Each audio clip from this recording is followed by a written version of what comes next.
जलवायु परिवर्तन की बात हम कर रहे थे और जलवायु परिवर्तन में हमने मुख्य रूप से जो सम्मेलनों की बात की थी, उन सम्मेलनों को देखा था अपन ने।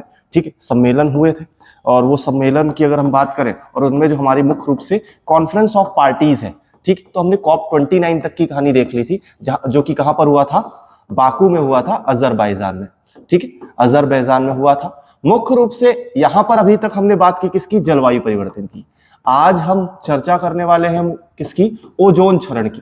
ठीक, ओजोन क्षरण की चर्चा करने वाले हैं। ओजोन क्षरण मुख्य रूप से किससे संबंधित है, हम ये जानते हैं कि जो पृथ्वी है, पृथ्वी के चारों ओर क्या है, आसपास हमारा वायुमंडल पाया जाता है।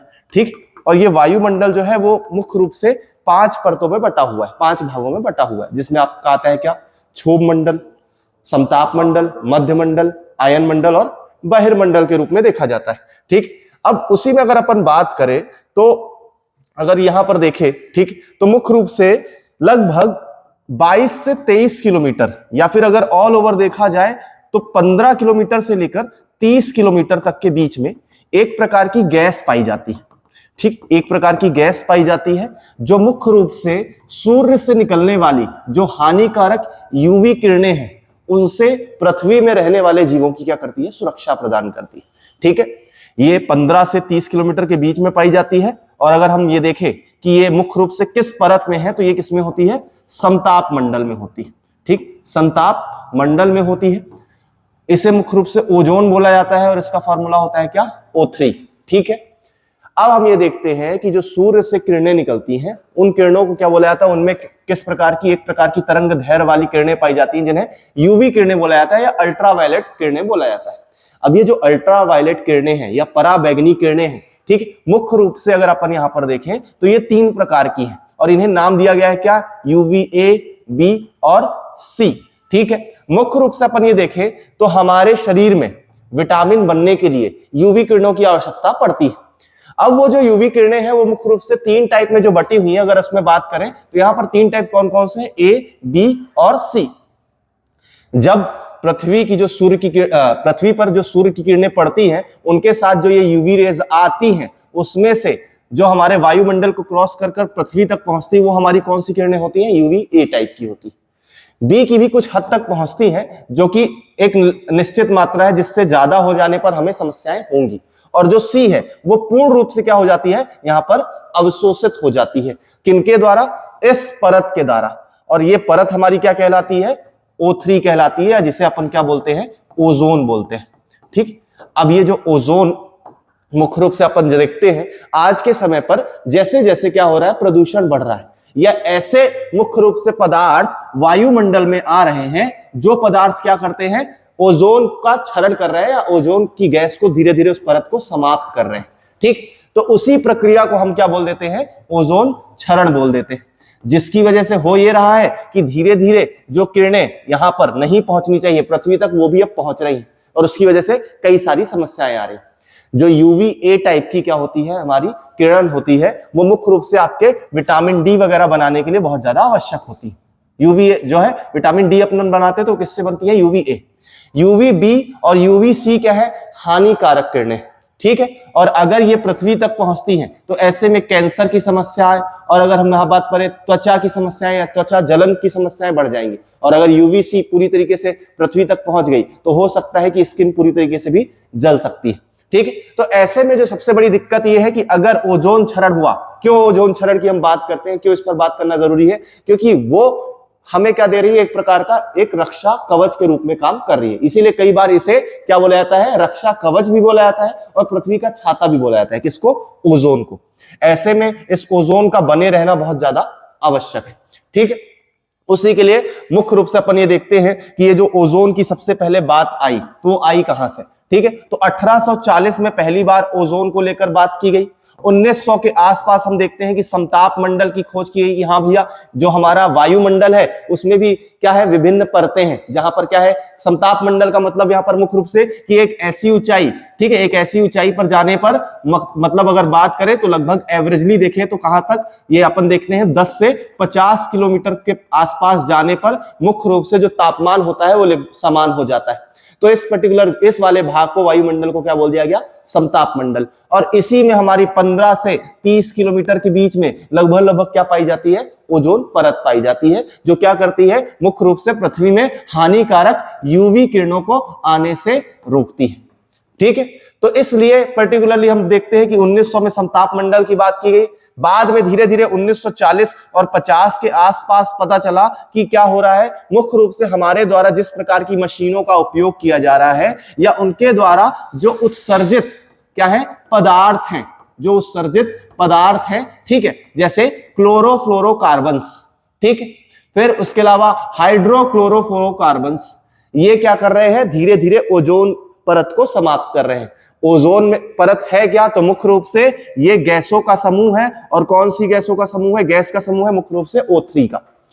ठीक, और ये O3 का निर्माण कैसे हुआ, तो O3 का निर्माण भी किसके द्वारा होता है, ये जो हमारी यूवीसी होती है ना, ये क्या हो जाती है, अवशोषित होती है, और उसके अवशोषण से ही क्या होता है, जो ऑक्सीजन होती है O2 होता है, वो किसमें परिवर्तित हो जाता है, O3 में, और बाद में ये क्या करता है, उसी यूवीसी से पृथ्वी की रक्षा करता है। तो कई बार इसे पृथ्वी का छाता भी बोला जाता है, ठीक है, जो कि क्या एक प्रकार का सुरक्षात्मक आवरण। ऐसे में जो सबसे इंपॉर्टेंट था कि इसे बचाए रखना बहुत ज्यादा जरूरी था। 1985 के टाइम पर हमें पता चला कि जो दक्षिणी ध्रुव है, उस दक्षिणी ध्रुव में मुख्य रूप से ओजोन छिद्र बन रहा है। ओजोन छिद्र का मतलब यहां पर क्या है, तो मुख्य रूप से अपन ये बात करते हैं कि ये जो हमारी परत है, ये जो हमारी परत है, उसको मापा कैसे जाता है, तो उसे मापा जाता है डॉप्सन की इकाई में। किसमें, डॉप्सन की इकाई में। और इसके लिए मापने के लिए जो मशीन या यंत्र का उपयोग किया जाता है उसे बोला जाता है क्या, डॉप्सन स्पेक्ट्रोमीटर। डॉप्सन स्पेक्ट्रोमीटर का उपयोग किया जाता है। मुख्य रूप से पृथ्वी के चारों ओर, ये अभी अपन सबसे पहले बात कर लेते हैं एक डॉप्सन, तो एक डॉप्सन का मतलब यहां पर कितना है, 0.01 mm मिलीमीटर की परत को अपन क्या बोलते हैं। ठीक, तो पहला जो सवाल प्री में बन सकता है वो क्या बन सकता है कि एक डॉप्सन बराबर कितना होता है। दूसरा बात कि कितनी परत ये होनी चाहिए, कितने डॉप्सन जो है वो परत होनी चाहिए। तो एवरेज अगर हम देखें तो मुख्य रूप से ये जो परत है वो 300 डॉप्सन के आसपास तक होनी चाहिए, और अगर मिनिमम देखा जाए तो एटलीस्ट 220 डॉप्सन के नीचे ये नहीं जानी चाहिए। और अगर ये 220 डॉप्सन के नीचे जाती है तो उसी को हम क्या बोल देते हैं, ओजोन क्षरण। ठीक, ओजोन क्षरण मतलब ओजोन की परत धीरे धीरे क्या हो रही है, समाप्त हो रही है। और उसी को कई बार जब वो एक जगह पर हो रही होती है, पर्टिकुलरली जैसे क्या देखा गया कि जो पृथ्वी है, पृथ्वी के मुख्य रूप से दक्षिणी ध्रुव में हो रही है। ठीक है, तो दक्षिणी ध्रुव में 220 डॉप्सन से परत जो है वो और ज्यादा पतली हो गई है। तो ऐसे में उसी ही क्या बोला गया है, यहाँ पर ओजोन छिद्र बोला गया। ठीक, तो ओजोन छिद्र की जो हमारी बात है वो यहां से उठी। और जब पहली बार ओजोन छिद्र की बात आई, ठीक, तो हमारे लिए जो इंपॉर्टेंट बात है वो ये है कि मुख्य रूप से 1985 में एक कन्वेंशन हुआ ओजोन की सुरक्षा के लिए। ठीक है, ओजोन के क्षरण को रोकने के लिए, उस ओजोन परत को लेकर जो जागरूकता है उसको लेकर पहला कन्वेंशन हुआ, और जिसका नाम क्या है, वियना कन्वेंशन। ठीक है, ये पहला ऐसा कन्वेंशन है जिसका समापन कब हो गया था, 2009 में। मुख्य रूप से समापन भी हो गया था। पहला ऐसा कन्वेंशन है जो 1985 में आया। ठीक, मुख्य रूप से किसके लिए, ओजोन परत की सुरक्षा की बात करने के लिए। ठीक है, और 2009 में ये समाप्त प्राय भी हो गया। जो इनके टारगेट्स इन्हें अचीव करने थे, मुख्य रूप से उन टारगेट्स को ये अचीव करने लग गए। हालांकि ये जो टारगेट्स थे वो क्या था कि मुख्य रूप से यहाँ पर जागरूकता की ही बात हुई थी। तो पहली बार जो कन्वेंशन हुआ था वो कौन सा हुआ था, ओजोन पर बात करने के लिए वियना कन्वेंशन हुआ था 1985 में। उसके बाद अगर अपन कहानी देखें, ठीक, तो जो इसके बाद सबसे इंपॉर्टेंट हमें कन्वेंशन दिखाई देता है वो दिखाई देता है 1987 में। और 1987 में कौन सा हुआ था, कनाडा के मॉन्ट्रियल में। ठीक है, मॉन्ट्रियल प्रोटोकॉल साइन किया गया था। अब ये मॉन्ट्रियल प्रोटोकॉल था क्या, और इसमें क्या हस्ताक्षर किए गए, किस पर बात की गई, तो मुख्य रूप से ऐसी गैसेस या ऐसे पदार्थ जो क्या कर रहे हैं, ओजोन का क्षरण कर रहे हैं, उनको धीरे धीरे क्या करना था, समाप्त करना था, या पूर्ण रूप से उनका प्रतिबंध करना था। तो ऐसे कौन से पदार्थ हैं जो क्या करते हैं, यहां पर ओजोन का क्षरण करते हैं। ठीक, तो अगर उसकी बात करें तो एक हो गया हमारा क्या, क्लोरोफ्लोरोकार्बन्स। क्लोरोफ्लोरोकार्बन्स में जो हमारे क्लोरीन होते हैं, ठीक है, वो क्लोरीन क्या होते हैं, मुख्य रूप से एक ऊष्मीय ताप पर जाकर रेडिकलाइज हो जाते हैं, मतलब मुक्त हो जाते हैं अणु के रूप में। और ये जो एक क्लोरीन है वो क्या करता है, मुख्य रूप से यहाँ पर ओजोन के साथ क्या करता है, रिएक्ट करता है और ओजोन को यहाँ पर तोड़ देता है। ठीक है, यहाँ पर तोड़ देता है और वापस से अगर देखा जाए तो फिर से बार बार ये तोड़ने के बाद यहाँ पर जब ClO बनता है तो वापस से O2 के साथ O के साथ रिएक्ट करके वापस से क्या कर देता है, फिर से क्या बना लेता है, अपने आप को रेडिकलाइज कर लेता है और लास्ट में हमारे पास फिर से क्लोरीन बचता है। तो अगर ये देखा जाए तो ये ऐसे रेडिकलाइज है जो बाद में अंतिम क्रिया में फिर से बन जाते हैं और ऐसे में एक छोटा ही अणु बार बार लगभग 100 वर्षों तक क्या करता है, एक ही अणु क्या करता है, बार बार O3 का या ओजोन का यहां पर क्षरण करता रहता है। तो ऐसे में कुछ ऐसी गैसेस जो मुख्य रूप से बनती हैं अलग अलग मशीनों में, ठीक है, जिसमें से एक हो गई हमारी क्या, क्लोरोफ्लोरोकार्बन। उसके अलावा देखें तो हाइड्रोक्लोरोफ्लोरोकार्बन्स। उसके अलावा अगर बात करें, ठीक है, तो इसके अलावा देखें तो नाइट्रोजन के ऑक्साइड्स। ठीक है, इसके अलावा अगर बात करें तो एक हमें दिखाई देता है ब्रोमोफ्लोरोकार्बन्स। ठीक, ये अलग अलग क्या है, मुख्य रूप से ओजोन क्षरण के लिए जिम्मेदार है। अब ये बनते कहां से हैं, तो अपन ये देखते हैं क्लोरोफ्लोरोकार्बन्स जो है, या फिर जिन्हें कई बार जब हम भी क्लोरीन और ब्रोमीन से बनने वाले इन क्या देखते हैं, मेटल्स को देखते हैं, इन कंपाउंड्स की बात करते हैं, यौगिकों को देखते हैं, तो इन्हें कई बार बोला जाता है क्या, फ्रियोन्स। और फ्रियोन्स का इस्तेमाल हम मुख्य रूप से कहां पर करते हैं, एसी में करते हैं, फ्रिज में करते हैं। फ्रिज में क्लोरोफ्लोरोकार्बन का यूज किया जाता है।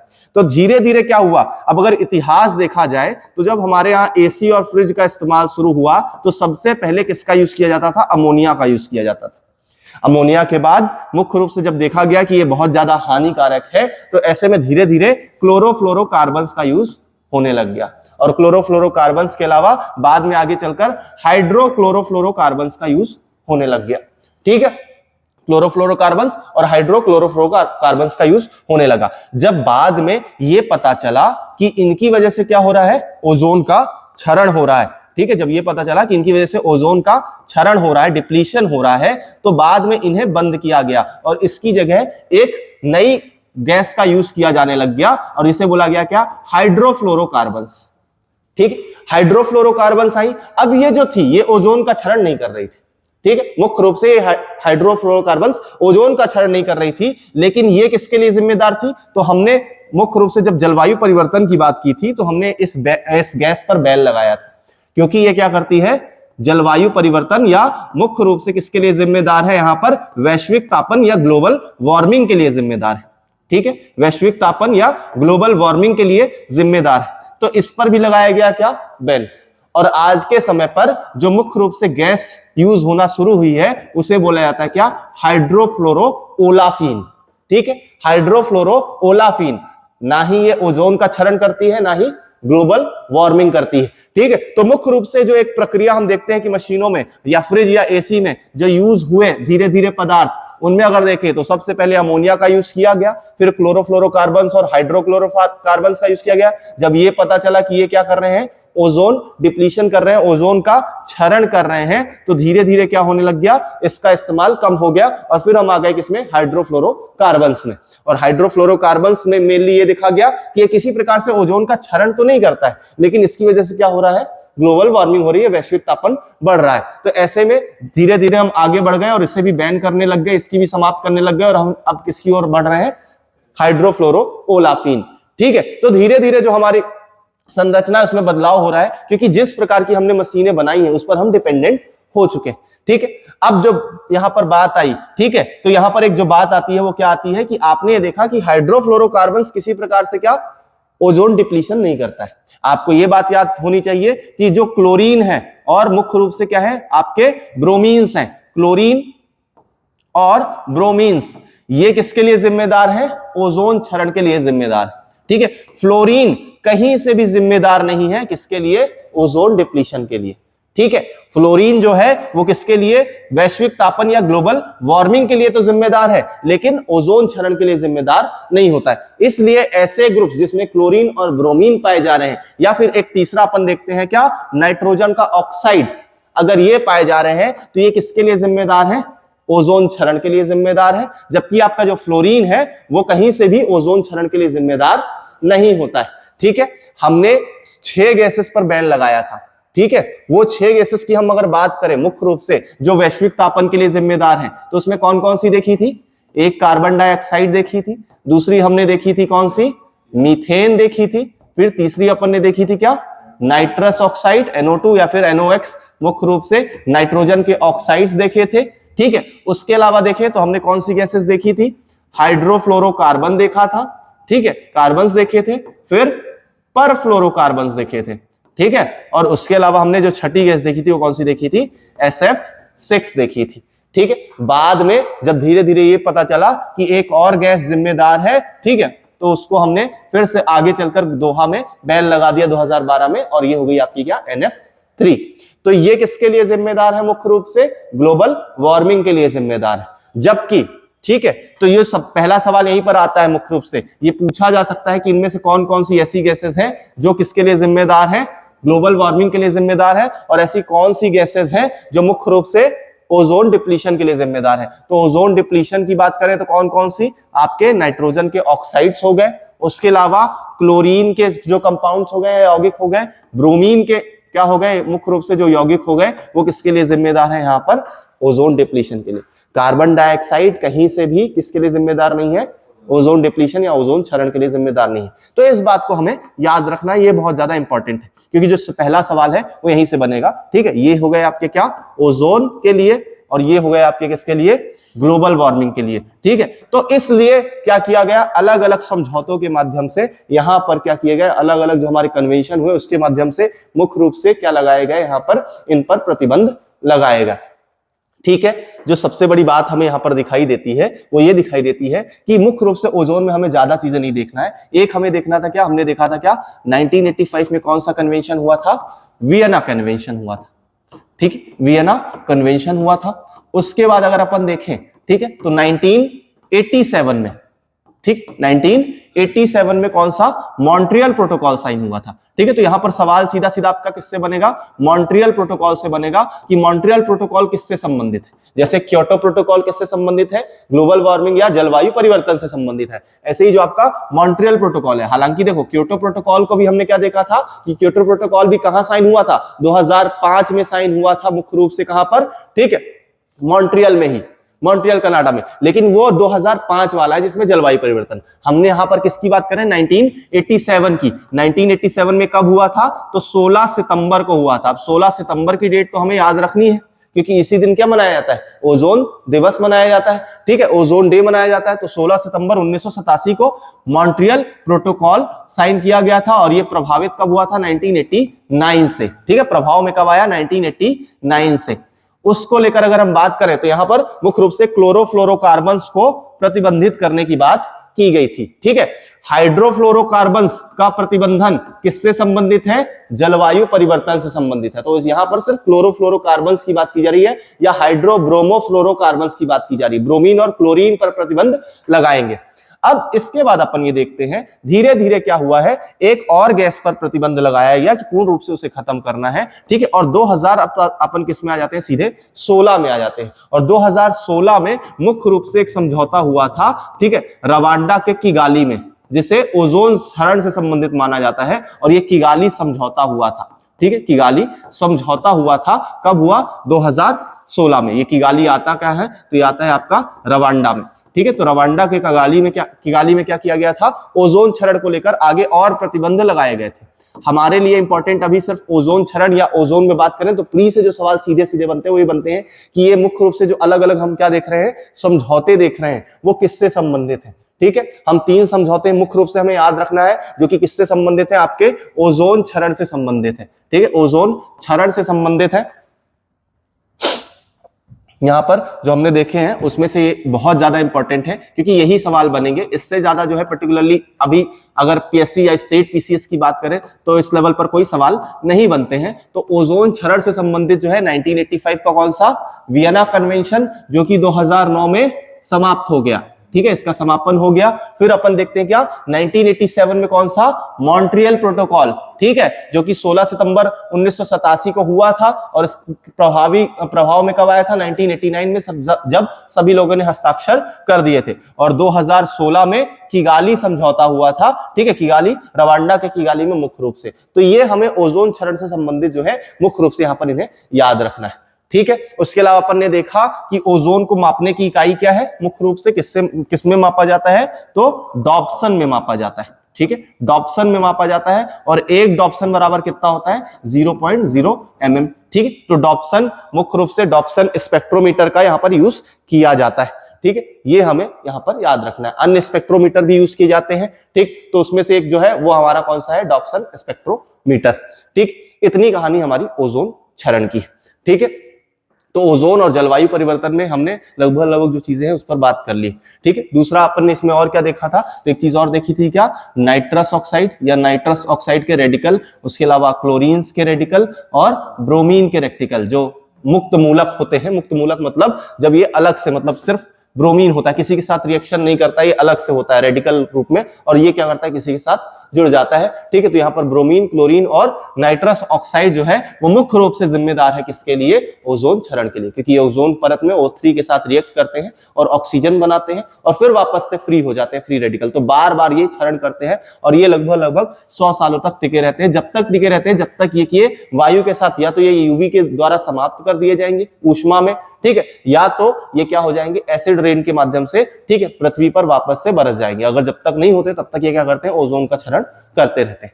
ओजोन हमारी दो प्रकार की होती, ठीक है। एक ओजोन हमारी कहां पर पाई जाती है, समताप मंडल में, ठीक है। 90% जो आपकी ओजोन है वो कहां पर पाई जाती है, समताप मंडल में पाई जाती है, ठीक है। और ज्यादा इनका जो घनत्व होता है वो कहां पर होता है, 22 से 23 किलोमीटर पर, ठीक है। सबसे ज्यादा जो घनत्व होता है, वैसे देखो 15 से 30 किलोमीटर की रेंज में ये गैस पाई जाती है, लेकिन सर्वाधिक घनत्व कहां पर होता है, 22 से 23 किलोमीटर पर, ठीक है। लगभग कितना होना चाहिए, एटलीस्ट अपने पास, ठीक है, जो नॉर्मल बात करें तो 300 डॉप्सन के आसपास होना चाहिए। अगर क्या होता है यहाँ पर 220 डॉप्सन से नीचे आ जाता है तो उसी को हम क्या नाम दे देते हैं, ओजोन छिद्र, ठीक है, ओजोन छिद्र का नाम दिया जाता है, ठीक है। इस बात को अपन को याद रखना है। और समताप मंडल के नीचे जो थोड़ी बहुत क्या पाई जाती है, लगभग 9 से 10% क्या पाई जाती है, ओजोन पाई जाती है। ये कैसी, जिसमें किसमें पाई जाती है, क्षोभ मंडल में। और ये जो क्षोभ मंडल में पाई जाने वाली ओजोन होती है, ये क्या मानी जाती है, हानिकारक मानी जाती है, कि इसके द्वारा ये प्रदूषण भी किया जाता है। साथ में ये जो क्षोभ मंडल में ओजोन पाई जा रही है, इसके द्वारा क्या, वैश्विक तापन या ग्लोबल वार्मिंग का भी, मतलब ताप बढ़ाने में भी इसकी भूमिका होती है। बहुत कम मात्रा में होती है, जितनी अपन ने कार्बन डाइऑक्साइड की देखी थी, ठीक है, उतनी नहीं होती, बहुत कम मात्रा में होती है, लेकिन इसका भी असर, जो क्षोभ मंडल में हमारी क्या पाई जा रही है, यहाँ पर मुख्य रूप से गैस पाई जा रही है, ठीक है, ओजोन पाई जा रही है, वो क्या करती है, वैश्विक तापन भी करती है और साथ में प्रदूषण भी करती है, ठीक है। तो इतनी बातें हमें ओजोन क्षरण में याद रखनी, ठीक। अब हम कुछ संगठनों की बात करेंगे, जो कुछ संगठन है उनकी बात करेंगे। हमने इसके बारे में थोड़ा सा पहले भी देखा था, क्योंकि यहां से जो है वो सवाल बनते हैं, ठीक। तो इसमें अगर अपन पहले की बात करें, मुख्य रूप से जो हमारा पहला क्या है, ठीक है, मुख्य रूप से जो पहला हमारा संगठन है वो आपका कौन सा आता है, यूएनईपी। हमने बात की थी कि स्टॉकहोम में सम्मेलन हुआ था यूएनजीए का, यूएनजीए जनरल असेंबली का, ठीक है। और उसके तहत वहां पर पहली बार किसकी बात की गई थी, पर्यावरण की बात की गई थी। और पर्यावरण को मुख्य रूप से शिक्षा में जोड़ने की बात की गई थी। और इसी के बाद पर्यावरण शब्द जो है वो आया और सभी जगह पर, सभी बुक्स में इसे वैश्विक रूप से जोड़ा गया, ठीक है। तो उस समय पर एक मुख्य रूप से क्या एक संगठन बनाया गया था जिसे यूनाइटेड नेशन एनवायरनमेंट प्रोग्राम के नाम से जाना जाता है, यूएनईपी, ठीक है, यूएनईपी के नाम से जाना जाता है, संयुक्त राष्ट्र पर्यावरण कार्यक्रम। कब गठन किया गया, तो स्टॉकहोम में जब स्वीडन में सम्मेलन हुआ था, कब, 5 जून 1972 को, किसका, यूएनजीए की मानव पर्यावरण पर हुई बैठक के परिणाम स्वरूप क्या किया गया, इसका गठन किया गया, ठीक है। बना, मतलब गठन स्वीडन में हुआ था, लेकिन इसका हेडक्वार्टर की बात करें, मुख्यालय की बात करें तो कहां पर है, नैरोबी केन्या में है। वर्तमान में इसमें क्या है, 193 मेंबर्स हैं, ठीक है। ये बात याद रखनी है। देखो यूएनईपी आपका बहुत इंपॉर्टेंट है, जैसे जैसे मैंने जिनको भी यहाँ पर आगे रखा है, जो संगठन पहले आ रहे हैं वो उतने ही ज्यादा इंपॉर्टेंट है, ठीक है। तो यूएनईपी बहुत ज्यादा इंपॉर्टेंट है, क्योंकि इसी के द्वारा आगे चलकर क्या मनाया जाएगा यहाँ पर, ठीक, पर्यावरण दिवस मनाया जाएगा, ठीक है। तो 5 जून 1972 में आया और इसी 5 जून को हम क्या मनाते हैं, पर्यावरण दिवस भी मनाते हैं। और पहला जो पर्यावरण दिवस मनाया गया था वो 1973 में बनाया गया था। ठीक है, पहला पर्यावरण दिवस 1973 में मनाया गया था। कई जगह पर 74 भी मिलता है, ठीक है, लेकिन 73 इसका आंसर होगा। ठीक है, इसके द्वारा एक अवार्ड दिया जाता है पर्यावरण से संबंधित कार्य करने के लिए। इसके द्वारा एक अवार्ड दिया जाता है, ग्लोबल 500 अवार्ड, जिसको उसने कब चालू किया था, 1987 में चालू किया था। किस लिए, पर्यावरण से संबंधित प्रयासों के लिए क्या दिए जाते हैं, एक अवार्ड दिए जाते हैं, ग्लोबल 500 अवार्ड के नाम से जाना जाता है। ठीक है, कब आया, 5 जून 1972, हेडक्वार्टर नैरोबी, केन्या में। ठीक है, इसके अलावा अगर अपन बात करें तो यूएनईपी और डब्ल्यूएमओ द्वारा, ठीक है, 1988 में क्या बनाया गया था, एक पैनल बनाया गया था। उस पैनल का नाम क्या था, inter governmental panel on climate change, या जिसे आईपीसीसी के नाम से जानते हैं। ठीक है, पहला अपन यहां देखते हैं मुख्य रूप से वर्ल्ड जो एनवायरमेंट डे है वो कब मनाया जाता है, 5 जून को। पहला की अगर बात करें तो कब मनाया गया, 1973 में। ठीक है, जिसका मुख्य रूप से क्या जो थीम थी वो क्या थी, ओनली वन अर्थ। ठीक है, ओनली वन अर्थ के रूप में ये जाने जाता है। ठीक है, अभी रिसेंटली देखें तो 2024 में जो हमने क्या मनाया, वर्ल्ड एनवायरमेंट डे मनाया। अगर उसकी बात करें, ठीक है, तो उसका थीम क्या है, अवर लैंड अवर फ्यूचर, अवर लैंड अवर फ्यूचर। क्योंकि कई बार जो सवाल है एमपीपीएससी, स्टेट पीसीएस द्वारा क्या पूछे जाते हैं, थीम्स पर आते हैं। ठीक है, तो जो थीम्स हैं बहुत ज्यादा इंपॉर्टेंट है हमारे लिए बात, उनमें अगर अपन बात करें, ठीक है, तो अभी 5 जून 2024 को जो क्या मना, आपका एनवायरमेंट डे मना, उसकी थीम क्या है, अवर लैंड अवर फ्यूचर। ये बहुत ज्यादा यहां पर इंपॉर्टेंट है। ठीक है, ठीक, पहली बार कब मनाया गया, 1973 में, और उसकी थीम क्या थी, ओनली वन अर्थ। ठीक है, यूएनईपी कब आया, 1972, 5 जून 1972, और 5 जून को क्या मनाया जाता है, यहाँ पर वर्ल्ड एनवायरमेंट डे मनाया जाता है। ठीक है, पहला 1973 में, और रिसेंटली 2024 को जो मनाया गया उसकी थीम क्या थी, अवर लैंड अवर फ्यूचर। इसके अलावा यूएनईपी और डब्ल्यूएमओ, विश्व मौसम विज्ञान संगठन, और मुख्य रूप से संयुक्त राष्ट्र पर्यावरण प्रोग्राम द्वारा, कार्यक्रम द्वारा 1988 में क्या किया गया था, आईपीसीसी मनाया गया था। ठीक है, आईपीसीसी एक पैनल बनाया गया था, हम इसके बारे में पहले भी बात कर चुके हैं। ठीक है, क्योंकि मुख्य रूप से इसके द्वारा अलग अलग रिपोर्ट दी जाती है। अभी तक टोटल 6 रिपोर्ट दे दी गई है, और 6th जो रिपोर्ट है वो 2023 में आई थी, जिन्होंने इसने बात की थी क्या, कि जो तापमान है, अगर हम अभी आज जाकर कहीं पर प्रतिबंध लगा देते हैं,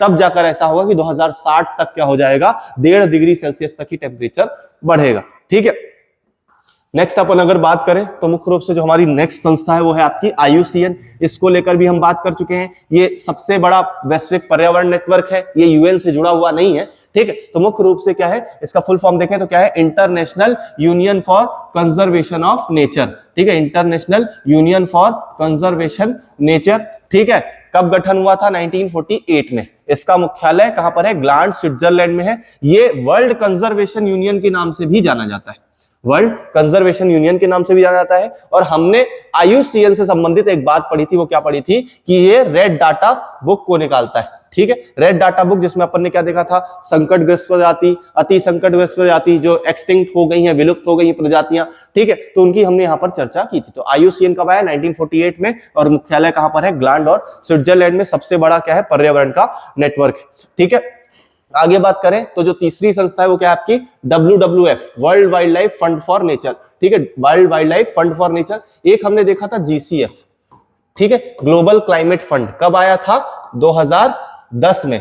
2010 में कानकून सम्मेलन में किससे संबंधित था, यहाँ पर मुख्य रूप से वही कि $100 बिलियन तक विकसित देश क्या देंगे, ठीक है, विकासशील देशों को और पिछड़े देशों को देंगे, ताकि वो क्या कर सके, जलवायु परिवर्तन से होने वाले जो प्रभाव है उनको कम करने में कार्य कर सके। ठीक है, तो ये अलग है, ये एक पर्टिकुलर संगठन है जिसका क्या है, ये कब आया, तो 1961 में इसका गठन हुआ। ठीक है, कहां पर, स्विट्जरलैंड में। ठीक है, स्विट्जरलैंड में गठन, और इसका प्रतीक देखें तो क्या है, जियांट पांडा है। ठीक है, ये क्या है, अंतरराष्ट्रीय गैर सरकारी संगठन है, नॉन गवर्नमेंटल, ठीक, मुख्य रूप से ऑर्गेनाइजेशन है, और नॉन प्रॉफिट, गैर लाभकारी संस्था के रूप में देखा जाता है। इसका स्लोगन मेनली हमें याद रखना है, फॉर अ लिविंग प्लैनेट। ठीक है, फॉर अ लिविंग प्लैनेट के नाम से ये जाना जाता है। WWF mainly world wild life fund for nature के रूप में जाना जाता है। ठीक है, 1961 स्विट्जरलैंड में इसका गठन हुआ, प्रतीक जियांट पांडा। ठीक, नेक्स्ट अपन बात करें, ठीक है, तो एक और संस्था है, बस इतना याद रखना है, ग्रीन पीस करके है।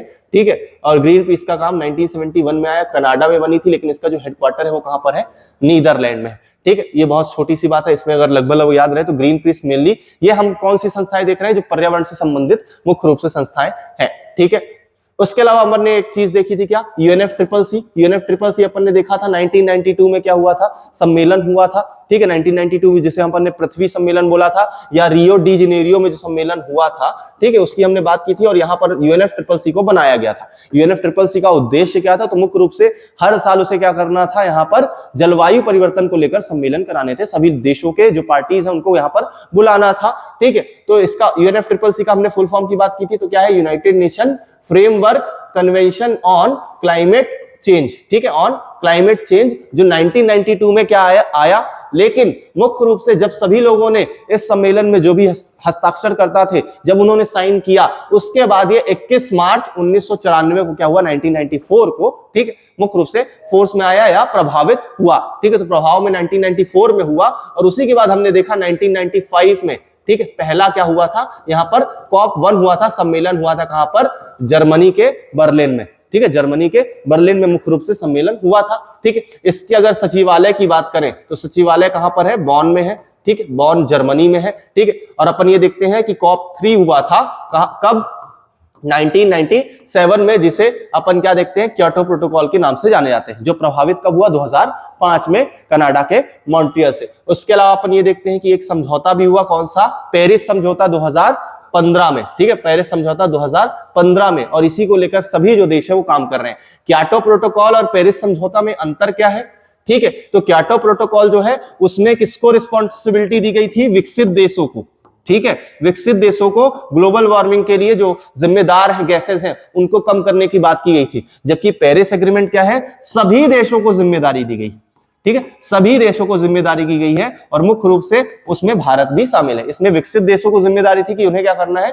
मुख्य रूप से उन गैसेस में कमी लानी है जो गैसेस ग्लोबल वार्मिंग के लिए जिम्मेदार है। और पेरिस एग्रीमेंट 2015 में क्या किया गया, तो मुख्य रूप से सभी देश इसमें शामिल है, सभी की अपनी अपनी एक उत्तरदायित्व है और जिम्मेदारी है, ठीक है। उसी में अपन ने देखा था कि मुख्य रूप से अलग अलग हमारे क्या है, INDCs बनाए गए, और एक सम्मेलन हुआ था COP26 ग्लासगो में, COP26 ग्लासगो में हमने सम्मेलन देखा था, और ये बहुत इंपॉर्टेंट है क्योंकि यहां पर भारत ने अलग अलग जिम्मेदारी ली थी, और उसमें अपन ने 5 पॉइंट्स देखे थे। उन 5 पॉइंट्स को आपको बहुत अच्छे से याद रखना है, ठीक है, कि उसमें हमने देखा था 2070 तक क्या होगा, शून्य कार्बन उत्सर्जन कर देंगे। उसके अलावा अपन ने क्या, 500 गीगावाट जो अक्षय ऊर्जा है उसकी भी हमने चर्चा की थी। तो ये 2 पॉइंट बहुत ज्यादा इंपॉर्टेंट है। उसके अलावा हमने क्या देखा था, 1 बिलियन टन जो है, 1 बिलियन टन हम मुख्य रूप से कार्बन उत्सर्जन में कमी लाएंगे, ठीक है। ये 2 से 3 पॉइंट जो है हमारे बहुत ज्यादा इंपॉर्टेंट है, जो सीधे सीधे जो सवाल वहां पर पूछे जा सकते हैं। COP26 जो कि ग्लासगो में हुआ था, ठीक है, और मुख्य रूप से इसे ब्रिटेन समझौता भी बोला जाता है, क्योंकि ब्रिटेन ने यहां पर क्या लिया था कि भैया हम पूर्ण रूप से क्या कर देंगे, वनों की कटाई पर प्रतिबंध लगा देंगे, और भारत इसके लिए नहीं माना था, ठीक है, क्योंकि उन्होंने यही बोला था कि भैया हमें पेपर या बहुत सारी अलग अलग उद्योगों में किसके पेड़ों की जरूरत पड़ती है, पेड़ों से निकलने वाले उत्पाद की जरूरत पड़ती है, तो हम ऐसा नहीं कर सकते। तो इस बात को याद रखना है कि COP26 जो है वो ब्रिटेन से संबंधित भी है, ठीक है।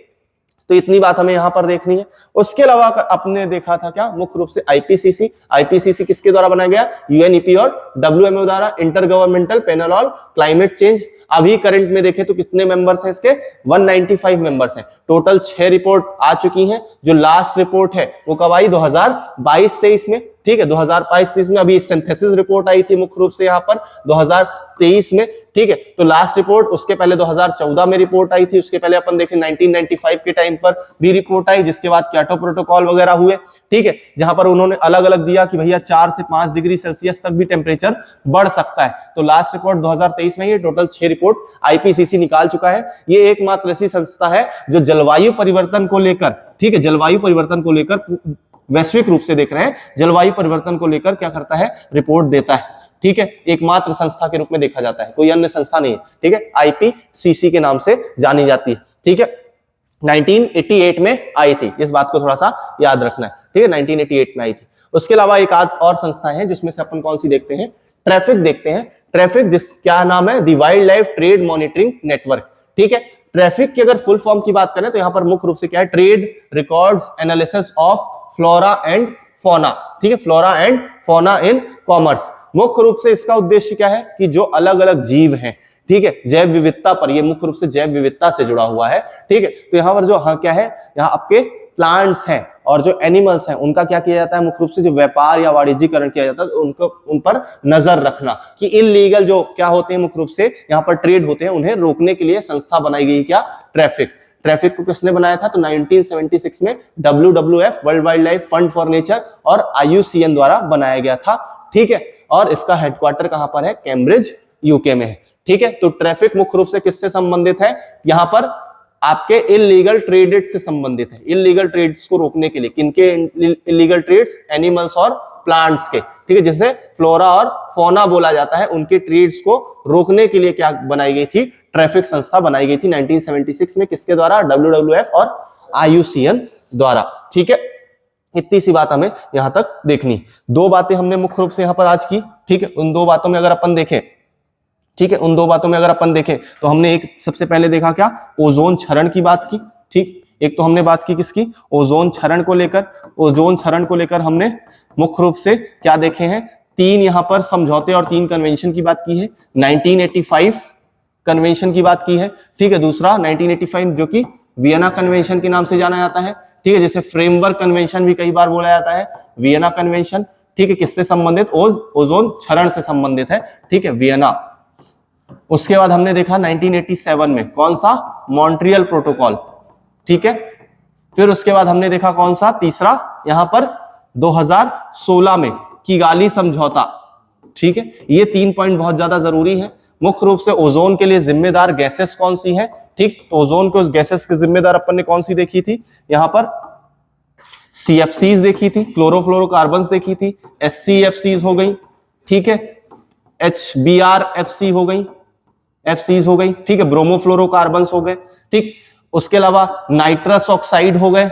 ठीक है, तो ये सारी गैसेस किसके लिए जिम्मेदार है, यहां पर आपके ओजोन क्षरण के लिए जिम्मेदार है। जबकि अपन अगर बात करें ग्लोबल वार्मिंग के लिए जिम्मेदार कौन सी है, तो ग्लोबल वार्मिंग को लेकर तो इन दोनों में अंतर इसलिए देखना है क्योंकि कई बार जो सवाल है वो यहीं से पूछा जाता है, इसमें से कौन सी गैस है जो ग्लोबल वार्मिंग के लिए जिम्मेदार है, इनमें से कौन सी गैस है जो किसके, ओजोन क्षरण के लिए जिम्मेदार है। तो यहां पर पहला सवाल यहीं से बनने के बहुत ज्यादा चांसेस रहेंगे। ठीक है, तो इन गैसेस को याद रखना है जिन पर बैन लगाए गए, क्योंकि बार बार इनको मेरा बताने का भी मतलब इसीलिए है क्योंकि यहीं पर पहला सवाल बनता है। अभी तक PSC यहीं तक गया है, वो कभी तक कन्वेंशन वगैरह में तो जाता ही नहीं है। ठीक है, तो मुख्य रूप से जहां तक गया है वो हमें पहले ही देख लेना है। तो CH4, ठीक है, उसके अलावा मतलब मीथेन, नाइट्रस ऑक्साइड्स हो गए। ठीक है, उसके बाद हमने देखा था क्या, HFCs। HFC किसके लिए जिम्मेदार है, ग्लोबल वार्मिंग के लिए जिम्मेदार है। ठीक है, किसके लिए जिम्मेदार नहीं है, मुख्य रूप से हाइड्रोफ्लोरो जो कार्बन्स हैं वो ग्लोबल वार्मिंग के लिए जिम्मेदार है, ओजोन क्षरण के लिए जिम्मेदार नहीं है। ठीक है, उसके बाद हमने देखा था क्या, परफ्लोरोकार्बन्स, और उसके अलावा SF6 की बात की थी, पर मॉलिक्यूल सबसे ज्यादा जिम्मेदार है। और फिर हमने देखा था क्या, NF3। ठीक है, इन 6 गैसेस पर कब प्रतिबंध लगाया गया था, किसके तहत, तो क्योटो प्रोटोकॉल के तहत प्रतिबंध लगाया गया था, उसमें कमी लाने की बात की गई थी। और इन्हीं 6 गैसेस को उस समय पर क्या बोला गया, ग्रीन हाउस गैसेस। तो ग्रीन हाउस गैसेस के रूप में ये जाने जाते हैं, ये नहीं जाने जाते। ठीक है, आपको दे देगा क्लोरोफ्लोरोकार्बन्स, हाइड्रोक्लोरोफ्लोरोकार्बन्स, मतलब इनमें से कौन सी ग्रीन हाउस गैस नहीं है। ठीक है, तो ग्रीन हाउस गैस का मतलब यहां पर किससे है, वैश्विक तापन से जुड़ा हुआ है। उसके अलावा हमने मुख्य रूप से आज कुछ संगठनों की बात की, और उन संगठनों में हमने जो पहला संगठन देखा वो कौन सा देखा, UNEP। ठीक है, 1972 में इसने WMO के साथ मिलकर किसको बनाया, IPCC को बनाया 1988 में, जो कि क्या करती है, हर साल जलवायु परिवर्तन को लेकर या फिर समय समय पर क्या करती है, मुख्य रूप से रिपोर्ट्स देती है। अगली रिपोर्ट जो है 2027 से 28 तक आएगी। उसके अलावा हमने WWF की बात की थी, world wild life fund for nature. उसके अलावा हमने क्या देखा था, यहाँ पर IUCN की बात की थी। ठीक है, उसके अलावा अपन यहाँ पर क्या देख रहे थे, ठीक है, ट्रैफिक की हमने बात की थी। तो ये कुछ जो मुख्य है वो आपके क्या है, संस्थाएं हैं और संगठन हैं जो कि पर्यावरण से संबंधित है, और यहाँ पर आपके सवाल आ सकते हैं। ठीक है, उसके अलावा कुछ अन्य संस्थाएं हैं लाइक साइट्स वगैरह हैं, ये भी फ्लोरा फोना से संबंधित है, जैव विविधता से ही संबंधित है। ठीक है, तो इन्हें मुख्य रूप से हमें याद रखना है। ठीक है,